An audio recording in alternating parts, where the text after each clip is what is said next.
خوشی غمی میں ہی انسان کی پہچان ہوتی ہے کہ اس کی زندگی میں کتنا دین ہے۔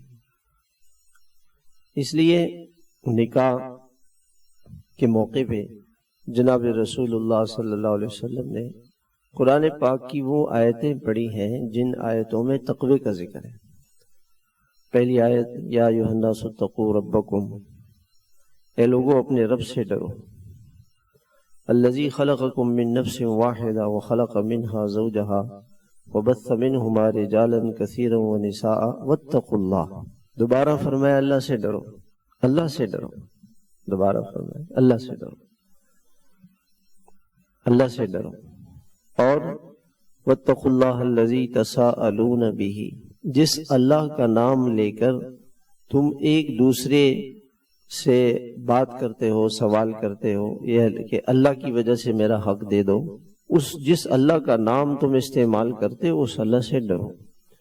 واتقوا الارحام، اور رشتے ناتوں کے بارے میں ڈرتے رہو کہ کہیں رشتہ داری خراب نہ ہو جائے، رشتہ نہ ٹوٹ جائے، اللہ پاک ناراض نہ ہو جائے۔ ان اللہ کان علیکم رقیبا، اللہ تم پر نگہبان۔